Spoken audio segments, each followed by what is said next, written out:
ভবন্তী মাতাজি, আপনাদের বিটিকা কোথায়? প্রভু, ওইখানে মনে হয় নেটের সমস্যা।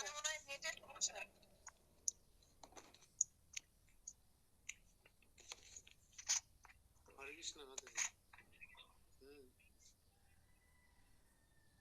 আইডি পাসওয়ার্ড না লিঙ্ক আছে, লিঙ্ক গেছে না, লিঙ্ক, ওই লিঙ্ক দেবো, লিঙ্ক লাগবে। আর এখন তো গুগল মিটে ক্লাস করি, হোয়াটসঅ্যাপে ঢুকে যান। আমার হোয়াটসঅ্যাপে ওই যে সাপ্তাহিক ভাগবত গ্রুপ ঢুকে গিয়ে দেখেন, ওখানে আমি তাও লিঙ্ক পাঠাচ্ছি, আপনাকে পাঠিয়ে দিলাম, ওই লিঙ্কে চাপ দেন।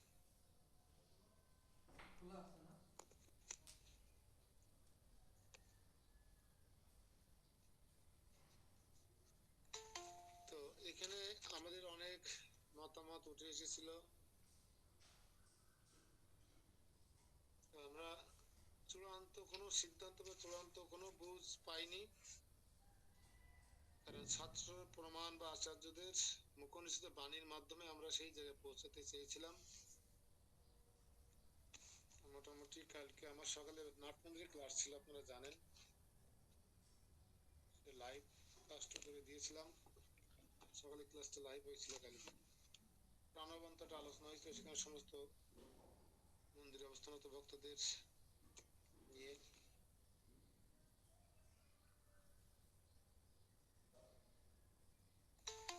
তো সেখানে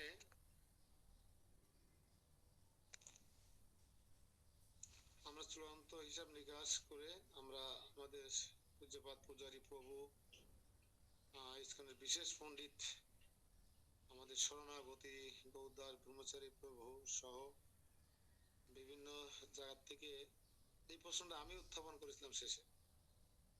ওখানে দশম স্কন্ধ চলছে, দশম স্কন্ধের 53 নম্বর অধ্যায়ে প্রবেশ করেছি আমরা। সেখানে ছিল রুক্মিণী দেবীকে অপহরণ, কিডন্যাপ করলেন কৃষ্ণ কিভাবে। তার আগে ছিল রুক্মিণী দেবীর বার্তা কৃষ্ণের কাছে প্রেরণ। এই পাশাপাশি দুটো অধ্যায় লিঙ্ক রেখে আলোচনা হয়েছিল, শেষে প্রশ্ন ছিল এইটাই।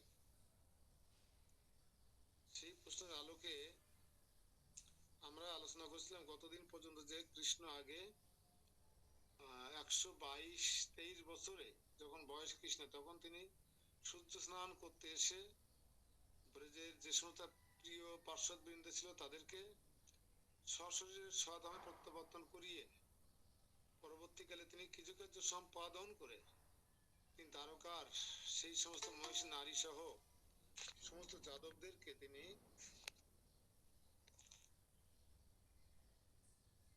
এই জড় শরীর পরিত্যাগ করার, একে অপরের সহযোগিতার মধ্যে পরিত্যাগ করিয়ে তিনি সূক্ষ্ম দিয়ে তাদেরকে স্বধামে প্রত্যাবর্তন করিয়েছিলেন। কিন্তু এখানে আর একটু সংযুক্তি হবে, একটু সংযোজন বিয়োজন হবে। সেটা কি, এখন কৃষ্ণ এবং রাধারানী একই সঙ্গে স্বধামে প্রত্যাবর্তন করেছিলেন, এটা হচ্ছে চূড়ান্ত উত্তর, এটা হচ্ছে সঠিক উত্তর। এখন আপনারা প্রশ্ন করতে পারেন, যদি কৃষ্ণ আর রাধারানী বৃন্দাবনে সূর্য স্নানের পরপরই সবাইকে নিয়ে স্বধামে প্রত্যাবর্তন গোলক বৃন্দাবনে চলে গিয়েছিলেন, তাহলে দ্বারকায় তার পায়ে তীরবিদ্ধ করলো কার পায়ে? আর দ্বারকায় তিনি তার যদুবংশ বিনাশ করলেন কোন কৃষ্ণ? এখানে একবার খটকা থেকে যায়। উদ্ধবকে সমস্ত ভাগবতকে আশ্রয় করে বজ্রিকাশ্রমে পাঠালেন কোন কৃষ্ণ? প্রশ্ন থেকে যায় কিনা? এই প্রশ্নের উত্তর কি হবে আপনারা কি জানেন?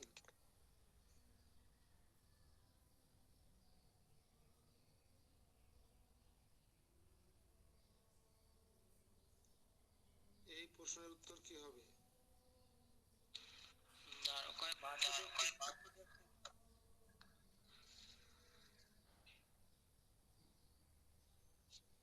দ্বারকায় ছিল বাসুদেব কৃষ্ণ, আর ব্রজে ছিলেন ব্রজেন্দ্র নন্দন কৃষ্ণ। এই ব্রজেন্দ্র নন্দন কৃষ্ণ, এই কৃষ্ণ হচ্ছে গোলক বৃন্দাবনে সশরীরে রাধা রানী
কি ব্যাপার?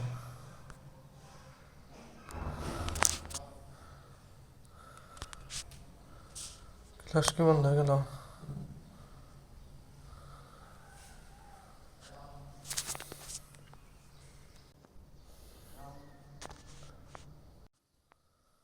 অর্থাৎ এক অংশ, নারায়ণের একটা অংশ, সেটা হচ্ছে রামচন্দ্র ভগবান। তিনি কথা দিয়েছিলেন, সেই কথা রক্ষার জন্য, অঙ্গদকে কথা দিয়েছিলেন সেই কথা রাখবার জন্য তিনি ওই যে প্রভাস খণ্ডে, কালকে যে কথাটা বলতে পারছিলাম, কোথায় মারামারি করে মারা গিয়েছিল কৃষ্ণের যাদবগণ বংশধরেরা, এই প্রভাস খণ্ডে, অর্থাৎ আরব সাগরের তীরে, সমুদ্র তীরে, সেখানে তাদেরকে তাদের বিনাশের পরে তারা যখন সুখদেহ তাদের স্বশা ধামে প্রত্যাবর্তন করলেন, স্বর্গে, সত্যলোকে, বিভিন্ন লোকে, ইন্দ্রলোকে, তখন কৃষ্ণ অঙ্গদের এই পূর্বে দেওয়া কথা রাখবার জন্য তিনি একটা বৃক্ষের ডালে বসে বাঁশি বাজাচ্ছিলেন। তার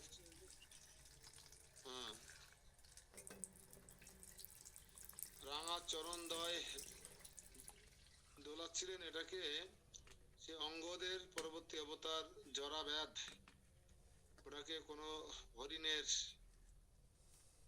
বা কোনো পশু মনে করে তিনি তীর নিক্ষেপ করেছিলেন এবং কৃষ্ণের চরণের তলে সেই তীরবিদ্ধ হলে কৃষ্ণ সেখানে নাটকের যে স্ক্রিপ্টে যে নির্দেশনা অনুযায়ী কৃষ্ণ সেখানে আহত হয়, রক্তাক্ত হন। জরাবাদ এসে কৃষ্ণকে ভুল ক্রমে পশু বা অন্য কোনো জীব ভেবে নিক্ষেপ করার কারণে প্রচুর ক্রন্দন করতে থাকেন এবং প্রচুর পরিমাণে দুঃখ কষ্ট ভোগ করতে থাকেন সেই জরাব্যাধ। তখন সেখানে উদ্ধব উপস্থিত হলেন। উদ্ধব জরাব্যাধ সহ অন্যদের সম্মুখে কৃষ্ণ অনেক ভাগবত কথা আলোচনা করলেন আর জরাব্যাধকে স্মরণ করিয়ে দিলেন যে তোমার কোনো দোষ নেই, পূর্ব ত্রেতা যুগের কিছু কার্য বাকি ছিল সেটাই সমাপ্ত হলো। এইভাবে বিভিন্ন ভাবে কথা বলে এই অঙ্গদ তথা জরাব্যাধ সহ কৃষ্ণ গোলক বৃন্দাবনে প্রত্যাবর্তন করলেন এবং উদ্ধবকে বদ্রিকাশ্রমে পাঠিয়ে দিলেন ভাগবতকে প্রচার করবার জন্য। এটা আপনাদের একটা মানে আপনাদের একটা লেখার সময় এসে গেছে, অ্যাসাইনমেন্ট।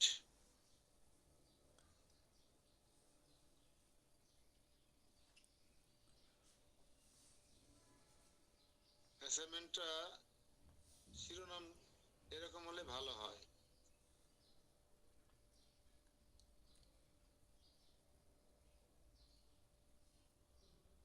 যে পরমেশ্বর ভগবান শ্রীকৃষ্ণের স্বধামে প্রত্যাবর্তন কালে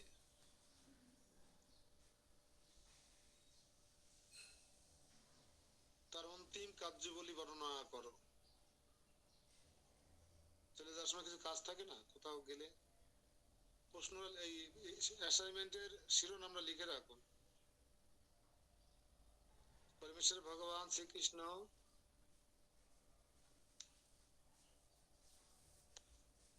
সবাই খাতা কলম রেডি আছে তো? স্বধামে প্রত্যাবর্তন কালে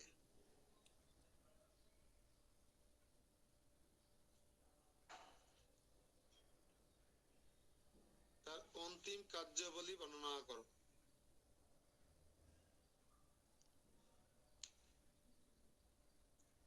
গতকাল আজকে মিলে যে আলোচনা হলো, এইটা হচ্ছে অ্যাসাইনমেন্টের মূল শিরোনাম বা অংশ। এটা একটু সাজায় গুজায় লিখলেই হয়ে যাবে।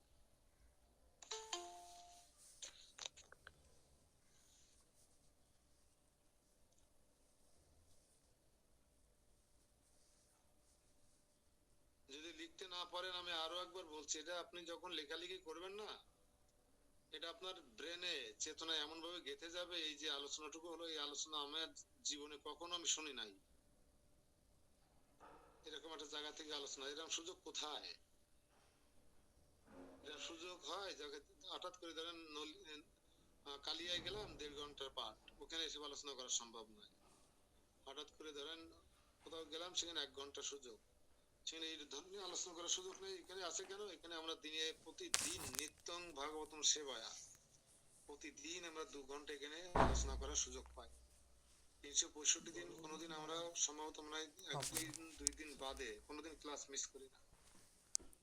এখানে এরকম একটা উন্নত জায়গা, এরকম একটা সুন্দর প্ল্যাটফর্ম, এই সমস্ত আলোচনা হওয়া সম্ভব।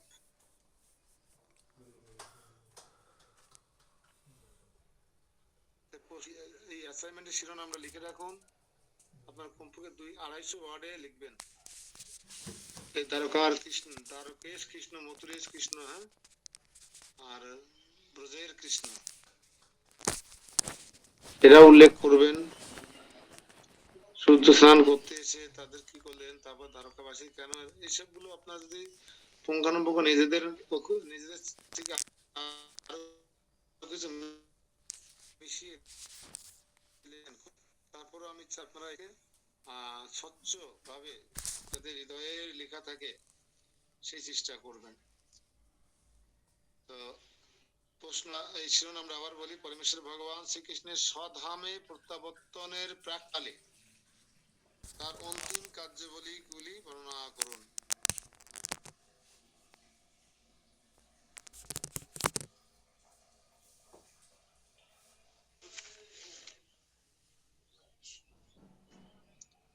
আমরা গতকাল 30 নম্বর শ্লোক পড়েছিলাম।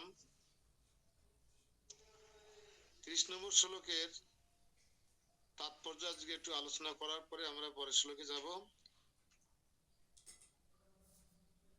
এখানে এখনো কিন্তু আলোচনা হচ্ছে সেই কৃষ্ণের দাদু, যিনি ছিলেন দ্বারকার রাজা, কৃষ্ণের হয়ে, কৃষ্ণের নির্দেশে তিনি দ্বারকার রাজকার্য পরিচালনা করছিলেন। কি নাম? শ্রী গুরু সেন। এগুলো মনে রাখবেন বা নোট করবেন সাথে সাথে। যারা নতুন ভক্ত আছেন, যারা ভাগবতের সংস্পর্শে ভালো করে আসার সুযোগ পাননি, এগুলো প্রতিদিন নিত্যং ভাগবতম সেবা, প্রতিদিন এগুলো শুনতে হয়, বলতে হয়, পড়তে হয়, সেই সুযোগ যাদের নেই তারা সঙ্গে সঙ্গে নামগুলো, স্থানগুলো নোট করবেন।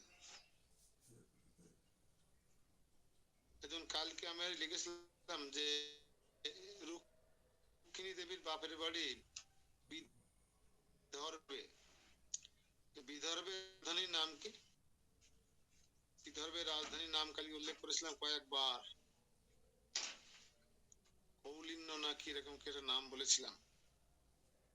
আমার এই লাইভে পার্টটা দেওয়া আছে, যদি কারো জানার ইচ্ছা থাকে। এখানে অনেকগুলো প্রশ্নের উত্তর আছে। বিদর্ভ রাজ হচ্ছে বিহার, এখানে অনেকগুলো প্রশ্ন উত্তর। তারপর হচ্ছে এই যে শিশুপালের পিতার নাম কি, তার রাজধানী কোথায় ছিল, তারপর রুক্মিণী দেবীর দাদার নাম কি, রুক্মি, তারপরে কয়দিন বিয়ের, রুক্মিণী চিঠি নিয়ে দ্বারকায় পৌঁছেছিলেন, কি পৌঁছেছিলেন,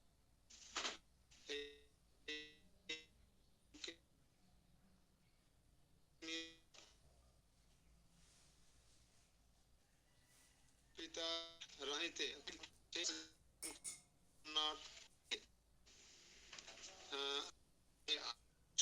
কতদিন আগে এসে সবকিছু ঠিক হচ্ছে না, তাকে সহযোগিতা আগে এসেছিলেন, তাকে কিভাবে অভ্যর্থনা জানানো হয়েছিল, সমস্ত বিষয় সুন্দর আমি উল্লেখ করেছি ওখানে। ভাই আমি তো ক্লাস দিতে পারি, পাঠ দিতে পারি না, ক্লাসের অভ্যস্ত হয়ে গেছি।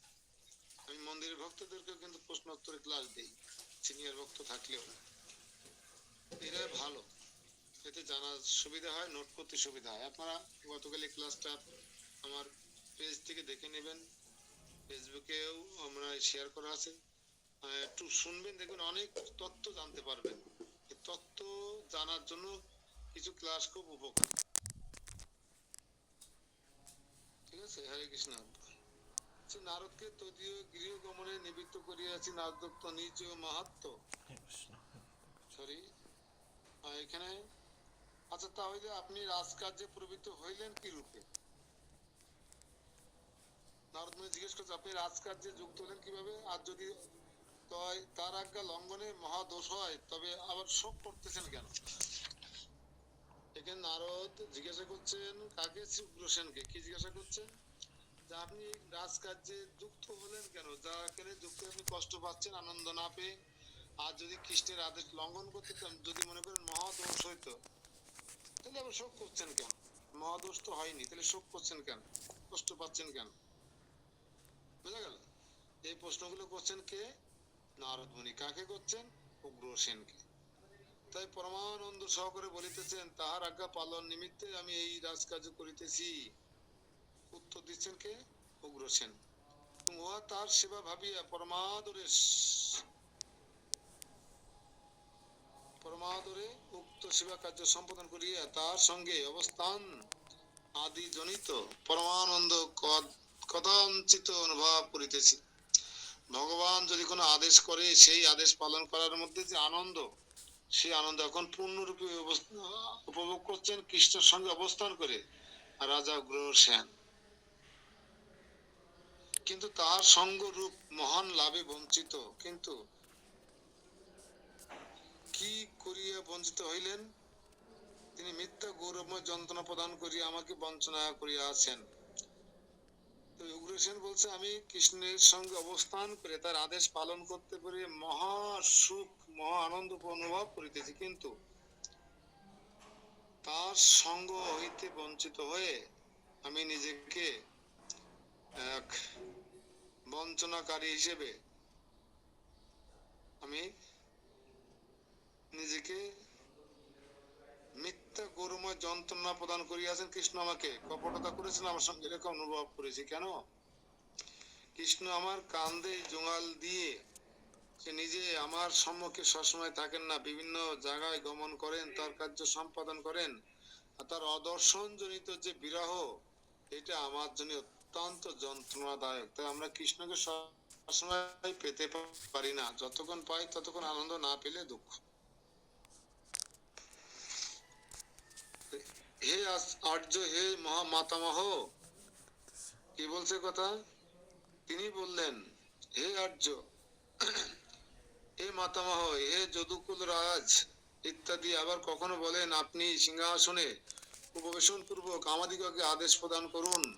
কখনো বা প্রত্যুগমন আদিও করিয়া থাকেন। এই প্রকার মিথ্যার সম্মান যন্ত্রণা বা পরম সংকোচ পীড়া প্রদান করিয়া থাকেন কৃষ্ণ স্বয়ং ভগবান। আর তিনি যখন তার ভক্ত উগ্রসেনকে এইভাবে মাতামহ, হে আর্য, হে মাতামহ, হে যদুকুল রাজ, যদুকুল রাজ বলছেন কেন সাধন প্রভু? আর মাতামহ কেন বলছেন? মাতামহ যদুকুল রাজের মানে কি? কে কি বুঝেছেন বলেন একজন, যে কেউ।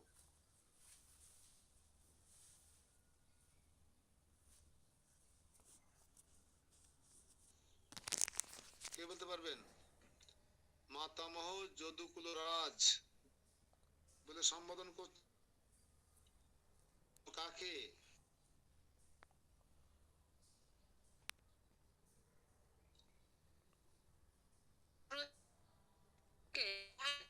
এই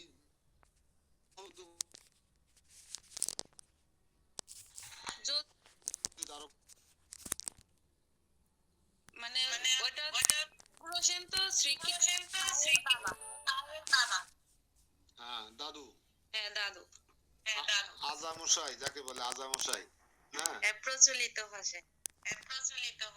প্রচলিত ভাষা আজামশাই, আর শাস্ত্রীয় ভাষা হচ্ছে মাতামহ, আর পিতামহ হচ্ছে বাবার বাবা।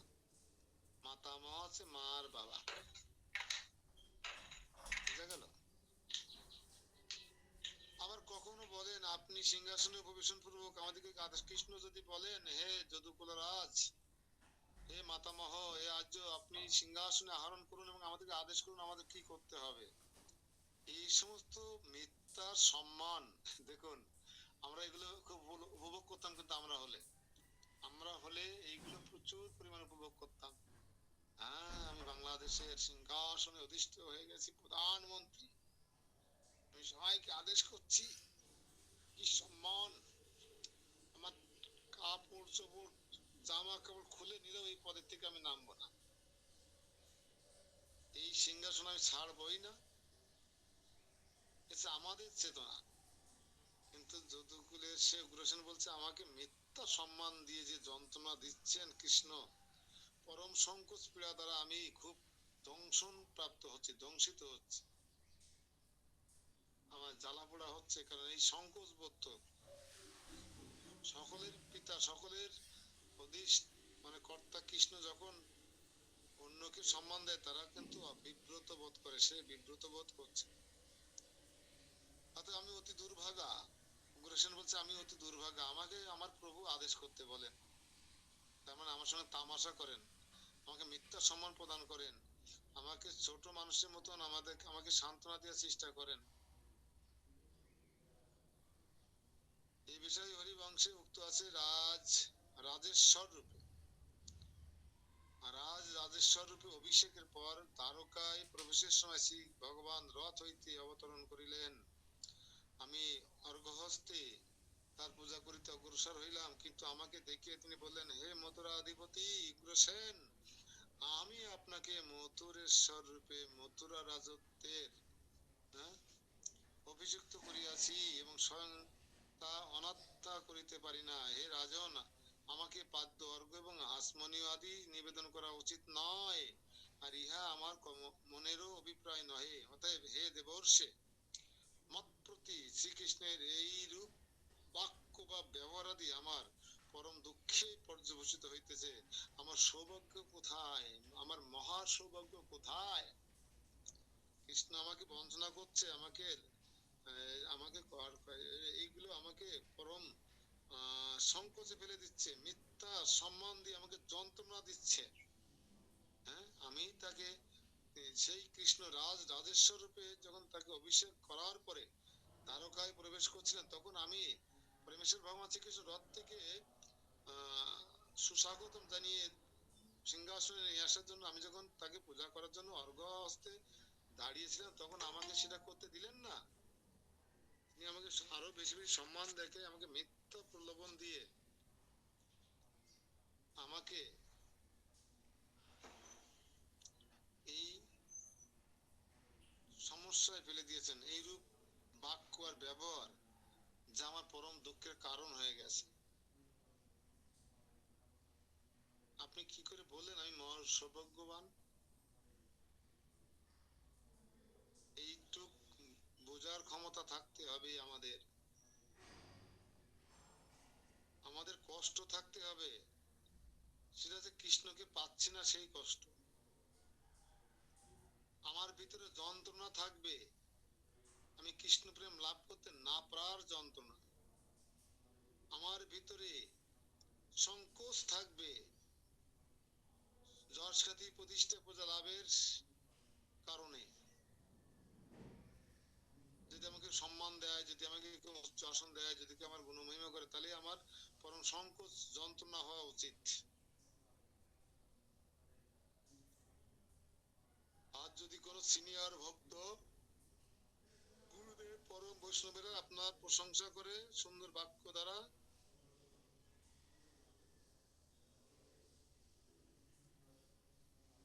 তাহলে আপনার পরম দুঃখ পাওয়া উচিত।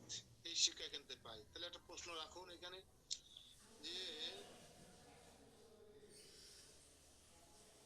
মথুরেশ্বর উগ্রসেনের মনোভাব থেকে আমরা কি শিক্ষা পাই?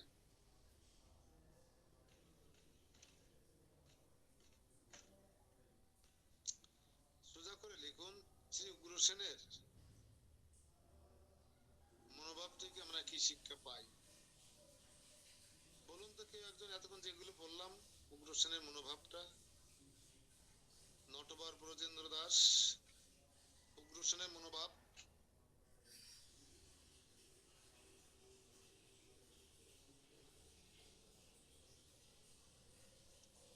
নটবর ব্রজেন্দ্র দাস, হরে কৃষ্ণ, মানিকগঞ্জ।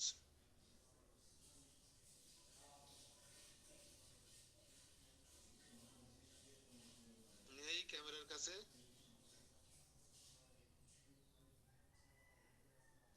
যাদের ক্যামেরা অফ আছে তারা কি এরকম মোবাইলটি এখানে চলে যান নাকি? যাদের ক্যামেরা আছে?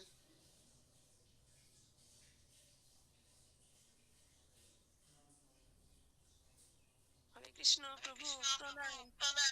হরে কৃষ্ণ। এত দেরি করে ঢুকলে তো সর্বনাশ হয়ে যাবে। প্রভু একটু বাইরে ছিলাম। কোথায় থাকলে সেটা বিষয় না, বিষয় আছে আপনার এটা একটা জীবনের একটা পার্ট হিসেবে কেন নিতে পারলেন না, এটা আমার প্রশ্ন। যে এই আজকে টাইম বাইরে আমাকে আছি। মেইনটেইন করতে এনি হাউ, আমাকে টাইম মেইনটেইন করতে হবে। আমি বাইরে দিয়ে জেনে যাই। আমি যখন হায়দ্রাবাদ ছিলাম, হায়দ্রাবাদ বা কাগজনগর বা বিভিন্ন জায়গায় যখন ছিলাম, বিশেষ করে যখন আহ, ছত্তিশগড় কিংবা সেই উড়িষ্যা, তখন কি আমি ক্লাস দেরি করে ঢুকতাম? আমি ক্লাস অফ রেখেছিলাম। আমি যখন চরম অসুস্থ ছিলাম, কথা বলার ক্ষমতা ছিল না শরীরে, তখন কি আমি ক্লাস অফ করেছিলাম? না প্রভু, আজকে আমাকে ক্ষমা করবেন। কথা বলে দেখুন, আমি কত গুরুত্বের সহিত এটা দেখি। আমাদের সবকিছুকে এরকম গুরুত্ব দেওয়া উচিত। যদি আপনি চাকরি করেন, আপনি চাকরিকে যথেষ্ট গুরুত্ব দেবেন। আপনি যদি ফসল ফলান, কৃষক হন, সেখানে যথেষ্ট গুরুত্ব দেবেন। আপনি যখন ভগবানের সেবা করবেন, যথেষ্ট গুরুত্ব দেবেন। যখন ক্লাস করবেন, টাইম টেবিল প্রস্তুতি যথেষ্ট গুরুত্ব দেবেন।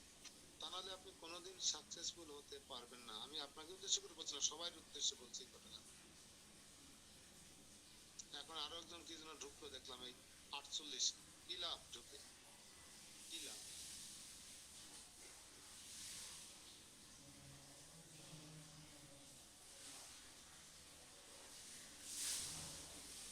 আমাকে সন্তুষ্ট করার কোনো দরকার নেই।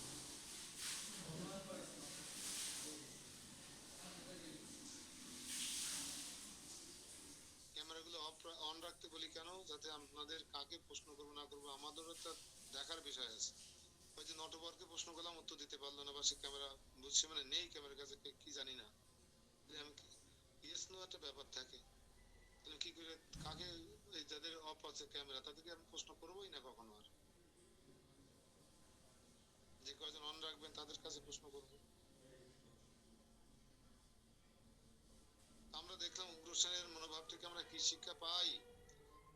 এই শিক্ষা পাই, লিখুন সবাই, যে আমরা আমরা লিখবেন না, তখন আমি লিখবেন যখন শিক্ষার কথা বলবো। আপনি কি শিক্ষা পেয়েছেন দাদাবাবু, একটু বলেন, তারপর লেখেন।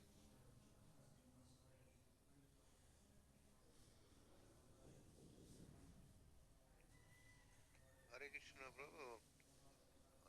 সবার শিক্ষা তো এটাই একটাই পাচ্ছি, যেটা যে যতই আমি ক্ষমতায় থাকি বা বিভিন্ন কার্যভারের মধ্যে ডুবে থাকি, শ্রীকৃষ্ণের অদর্শন, শ্রীকৃষ্ণ বিনা মানে প্রকৃত শান্তি নেই, সেরকম একটা ভাব ওখান থেকে প্রকাশ পাইছে বলে আমার মনে হয়। তার মানে একটা আচার্যের গান আছে না, ভুলিয়া তোমায় সংসারে আসিয়া, হ্যাঁ একটা গান আছে না এরকম, ভুলিয়া তোমায় সংসার আসিয়া নানা, মানে এই সংসারে একটা ভুলিয়ে থাকার জায়গা কাকে? ভগবান। যেমন একটা শিশু যদি আপনাকে জ্বালাতন করে, তাকে আমরা কি করি? একটা খাটে পরে বসিয়ে নানা রকম খেলনা দিয়ে তাকে মায়ের সঙ্গে যে থাকার যে ক্রিয়া, সেটা থেকে তাকে ভুলিয়ে রাখা। ঠিক যদু কুল অধিপতি উগ্রসেন বলছেন, আমাকে এই সিংহাসনে দিয়ে আমাকে একটা বঞ্চনা করলেন। এই বড় বড় পদে বসানো মানে কৃষ্ণের সঙ্গ সুখ থেকে বঞ্চিত হওয়া। আমি বলেছিলাম কৃষ্ণের সঙ্গ সুখ চান আর কোন রাজ্যে রাজা হতে চান? আপনাকে বলেছিলেন না, আমরা কৃষ্ণের সঙ্গ সুখ লাভ করতে চাই। তো যদি মনে করবেন যে কৃষ্ণ, যদি আপনি ডিসি এসপি বা বড় কোনো পদে থাকেন, বিশাল কোনো মন্দিরের প্রেসিডেন্ট সেক্রেটারি বা অন্য কোনো দায়িত্ব পালন করেন, কিংবা কোনো সোসাইটির, বুঝবেন যে কৃষ্ণ আপনাকে বঞ্চনা করেছেন। আপনি কৃষ্ণের সঙ্গ সুখ থেকে বঞ্চিত হয়েছেন, কৃষ্ণর সেবা থেকে বঞ্চিত হয়েছেন। যদি মনে করেন যে কোনো ব্যক্তি আপনাকে উচ্চ আসনে বসায়, উচ্চ মর্যাদা দেয়, আপনার প্রশংসা করে, বুঝবেন আপনি কৃষ্ণের সঙ্গসুখ বা কৃষ্ণের প্রেম থেকে বঞ্চিত হচ্ছেন। যেন আমি রাজ সিংহাসন চাই না, আমি এই আমার উপলব্ধি আর কি, আমি এরকম কৃষ্ণের দ্বারা প্রতারিত হয়ে আমি সিংহাসনে বসে রাজকার্য পরিচালনা করতে চাই না। আমি কৃষ্ণের দাদু বা পিতামহ বা অন্য কোনো সম্বন্ধ নয়, আমি কৃষ্ণের দাস হতে চাই এবং আমি যেন কৃষ্ণের সেবায় নিজেকে নিরন্তর, কৃষ্ণ সেবায় নিরন্তর নিজেকে নিযুক্ত রাখতে পারি। এরকম উগ্রসেনের মতো যেন এরকম প্রতারিত বা সংকোচ, পরম সংকোচে আমাকে না পড়তে হয়। কৃষ্ণের এই এই এই যে বাক্য বা প্রশংসা যেন আমাকে কখনো উচ্চতর কোনো লোকের কাছে শুনতে না হয়। সবাই যেন আমার ভুলগুলো ধরিয়ে দেয়, সবাই যেন আমি যে আমি যে উত্তম নই, আমি যে ভক্তিতে অধম, এরা যেন তারা সবাই আমাকে স্মরণ করিয়ে দেয়। এই শিক্ষা আমরা এখান থেকে পাই। কৃষ্ণেন না তথা কচ্চিত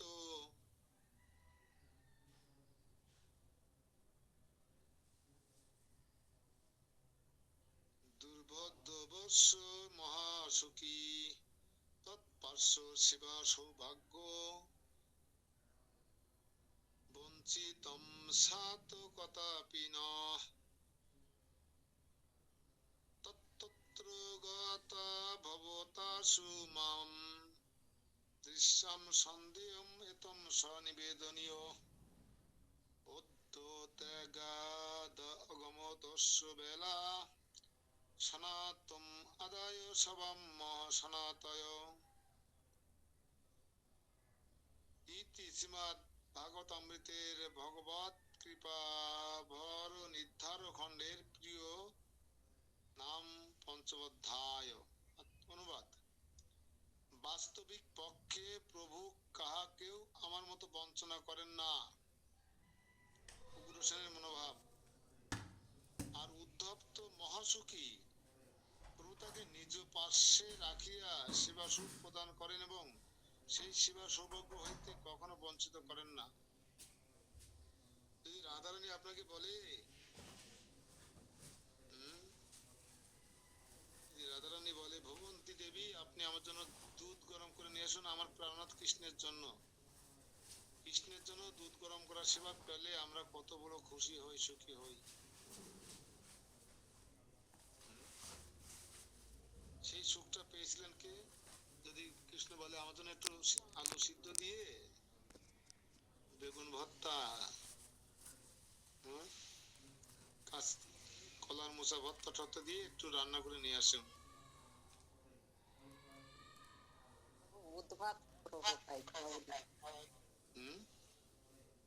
উদ্ভাব পাইছিলেন। এই সৌভাগ্যটা উদ্ধাবে রয়েছে। জল গরম করে দেওয়া, দুধ গরম করে দেওয়া, কৃষ্ণের চরণ সম্মাহন করা, সেই জন্য উদ্ধবের এই সৌভাগ্যের দেখে উগ্রসেন খুব কষ্ট পাচ্ছেন। আমাকে কৃষ্ণ কি বঞ্চনা রমাই করলে, রাজ সিংহাসনে বসিয়ে আমাকে বড় সম্মানের পাত্র করে, সম্মানী করে আমাকে বঞ্চনা করলেন।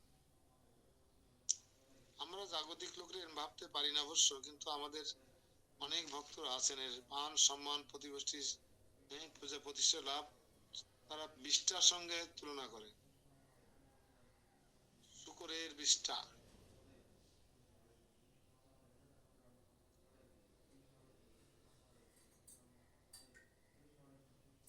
এই জন্য আপনি সত্য শ্রী ভগবানের অন্তঃপুরে গমন করিয়া শ্রী উদ্ধবকে দর্শন করুন এবং সেই সঙ্গে আমাদেরও এই নিবেদন জ্ঞাপন করুন।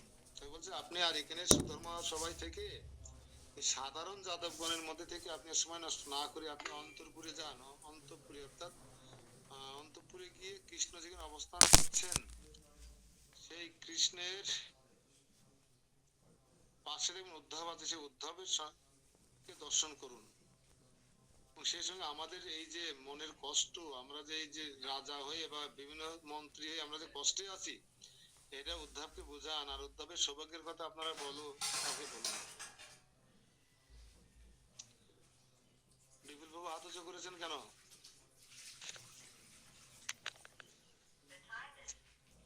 বলেন কি বলবেন?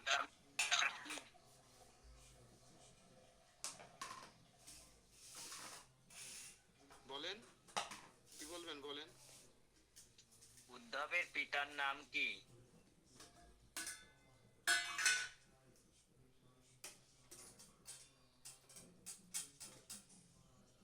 জানি না।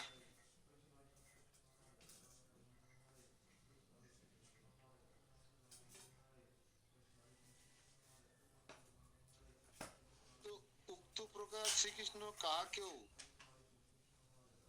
উগ্রসেনের যে ক্ষেত উক্তি বা এনারা যে সবাই যে রাগ অনুরাগের ভক্ত, যে রাগ অনুরাগের বশবর্তী হয়ে যে খেদ উক্তি করছেন সেটা হচ্ছে এরকম আমার ন্যায় বঞ্চনা করেন না কৃষ্ণ কাহাকেও। বলিব কি কি বলিব তোমাকে হে নারদ মুনি, শ্রী সাত্য কি প্রভৃতির মতো আমার সৌভাগ্য নাই। শ্রী উদ্ধবেরও তো কথাই নাই, কারণ তিনি মহাসুখী, সুতরাং তার সদৃশ্য মহাসৌভাগ্য কোথায়, তার মতো মহাসৌভাগ্য আমার কোথায়। অর্থাৎ একাকী উদ্ধবই মহাসৌভাগ্যবান, ওই শুধু সুখ ভোগ করছে। মহাসৌভাগ্যবান কেন? সে কৃষ্ণের সেক্রেটারি, আর আমি হচ্ছে কৃষ্ণের মাথার পরে আমাকে উঠায় রেখে কৃষ্ণ আমার মজা নিচ্ছে। বিশেষত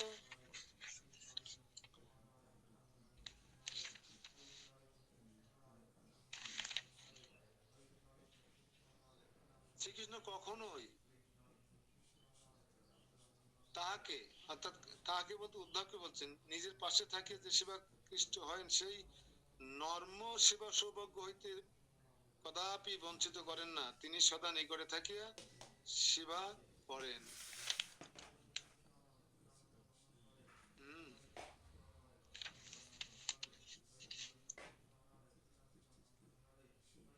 এখানে 32 নম্বর শ্লোকের অনুবাদ, যে অদ্য প্রভুর সবাই আগমনের সময় অতীত হইয়াছে, তিনি সত্য নিজ প্রভুকে লইয়া সবাই আগমন পূর্বক সবাকে সনাত করুন।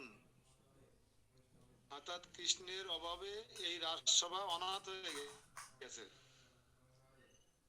তাই উদ্ধবের কাছে প্রার্থনা করছে, তুমি কৃষ্ণকে রাজসভায় নিয়ে এসে আমাদেরকে সনাত করুন, আমাদের অনাথ ভাবটা আমাকে কাটিয়ে দিন। আমরা অনাথ না সনাত, সেই দিক বিবেচনা করলে বলুন তো সবাই একটু, আমরা অনাথ না সনাত?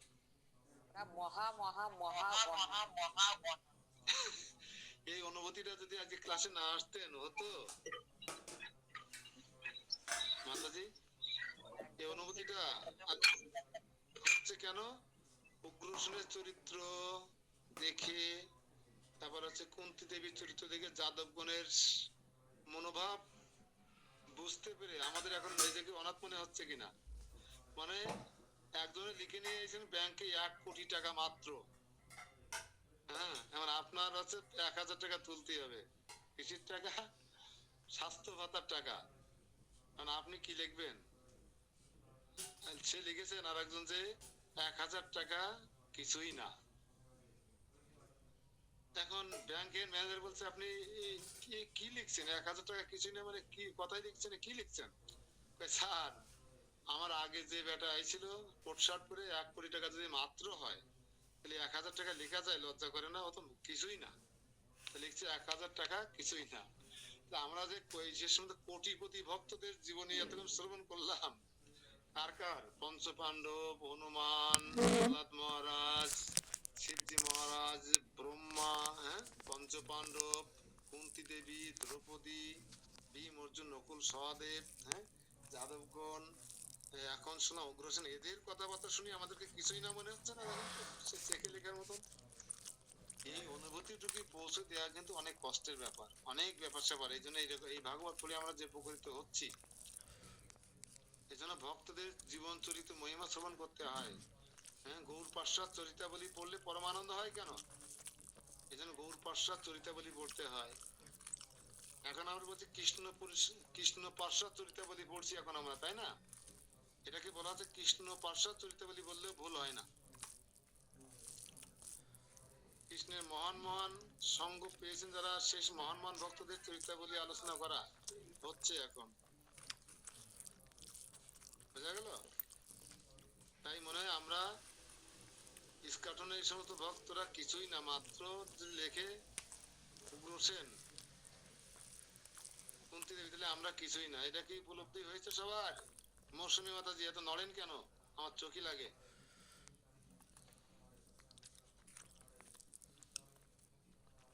নড়াচড়া করলে চোখই লাগে, চোখই লাগে ক্যামেরা নড়াচড়া করলে। বলুন এখন এই এই যা শুনলাম, কি মনে হচ্ছে? নিজেকে বিরাট বিরাট ভক্ত মনে হয়, বৈষ্ণব বৈষ্ণবী মনে হয়, না কিছুই না মনে হয়? একদম একদম মানে ফিট বলে বললে মনে ঠিক থাকে। তাদের অনুভূতি নেই, তাদের চেতনা নেই, আমরা তার থেকেও নিকৃষ্ট হয়ে গেছি। এই ক্লাস করলে আপনাদের লস হয়ে যাচ্ছে তো। এতদিন নিজেকে বড় বড় বৈষ্ণব বৈষ্ণব মনে করতেন, এখন মনে হচ্ছে যে অদ্বৈত প্রভুর কাছে এসে এ কি বললো যে আমরা যে কিছুই না এখন, তাহলে আপনাদের লস হয়ে গেল না? বড় কে ভাবে? তা কি আমরা গ্রামগঞ্জে পাঠে যেয়ে বুঝতে পারি কারে কোনে বসতে দিতে হবে, কারো পাঠে না দিলে সে কতটা রুষ্ট হয়, তারে সাধুদের পাশে বসতে না দিলে কতটা রুষ্ট হয়, পোষা মানে তাকে নিয়ে ভোগের অগ্রভাগ প্রদান না করলে সে নিজে বৈষ্ণব, নিজেকে অপমান বোধ করে। এই যারা গ্রামগঞ্জে গিয়ে দেখি যে কত বৈষ্ণব বাড়িতে তাদের সেবা পূজার ঠিক শেষ নেই, কোনো পাঠে ঘাটে এসে সেই যে গুজে এসছে চেয়ারে বসবে, পাশে বসবে যদি, তাহলে আমাদের ওই সমস্ত বৈষ্ণবদের মনোভাব আর এই উগ্রসেন যদুগণ বা কুন্তি দেবীর মনোভাবের মধ্যে পার্থক্য আছে কি নেই? সঞ্চিতা মাতাজি বলেন, সঞ্চিতা মাতাজি। হ্যাঁ আমি মাস্টার, আমি এত কষ্ট করি, আমি নিজেকে শূন্য মনে করব কেন? আমি কম শিখেছি, কম বুঝেছি, কম করি? সঞ্চিতা মাতাজি বলেন। কাম্য এই সমস্ত গুরু বা ভগ বৈষ্ণব বৃন্দ যারা কোন রকমের নিরামিষ টিরামিষ খায়, তিলক সোজা করে করতে পারে না কাটি কুটি দিয়ে ছাড়া, তারা এসে নিজেকে বড় বড় বৈষ্ণব মনে করে, বড় বড় পাঠক মনে করে, বড় বড় সাধু মনে করে। তাদের মনোভাব আর এই যাদের আলোচনা হচ্ছে তাদের মনোভাবের মধ্যে পার্থক্য আছে কি নেই? পার্থক্য আছে বরং।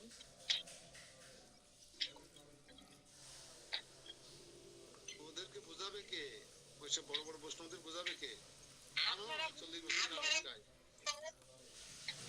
আপনাদের মতো বৈষ্ণবরা।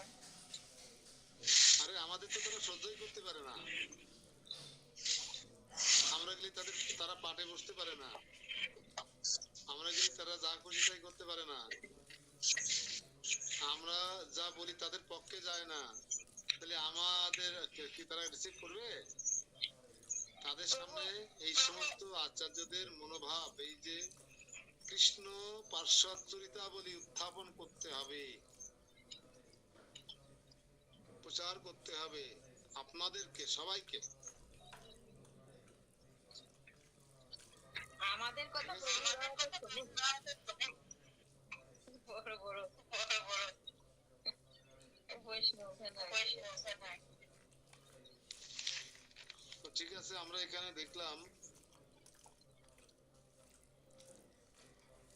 ইতি শ্রী ভাগবত অমৃতের প্রথম খণ্ডে পঞ্চম অধ্যায় সমাপ্ত হলো। এখানে পঞ্চম অধ্যায় সমাপ্ত হলো। উগ্রসেনের মনের ব্যথা, কথা, কষ্ট, বঞ্চনার কথা আমরা শ্রবণ করলে আমরা এখান থেকে পঞ্চম অধ্যায় থেকে যে শিক্ষা পেলাম যে আসলে আমরা ভক্তই নই, আমরা আমাদের সঞ্চয় বলতে কিছু নেই। এই 100 টাকা মাত্র এরকম লেখার কিছুই না, লেখার মতন হয়ে গেছে আমাদের এখন যা বুঝলাম এখানে।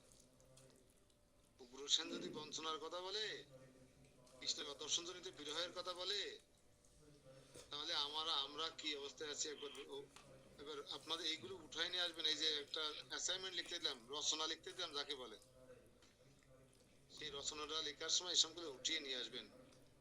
নিজের মনোভাব ব্যক্ত করবেন, কারো উদাহরণ দেবেন না, কিন্তু আমরা বলবেন না এই অ্যাসাইনমেন্ট লেখার সময়, ঠিক আছে? আমরা বলবেন না, আপনি বলবেন, আমার বলবেন। অ্যাসাইনমেন্ট ব্যক্তিগত উপলব্ধিটা এখানে ঘষা মাজা হয়, বহিঃপ্রকাশ ঘটে। হরে কৃষ্ণ প্রভু, বলছি সব তো ক্লাস অ্যাসাইনমেন্টে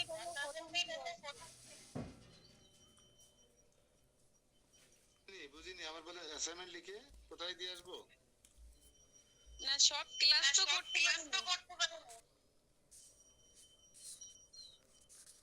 এই আজকের ক্লাসটা প্রথম থেকে শুনলে কোনো বই পুস্তক লাগে না। আমি যা বোঝালাম, যা আলোচনা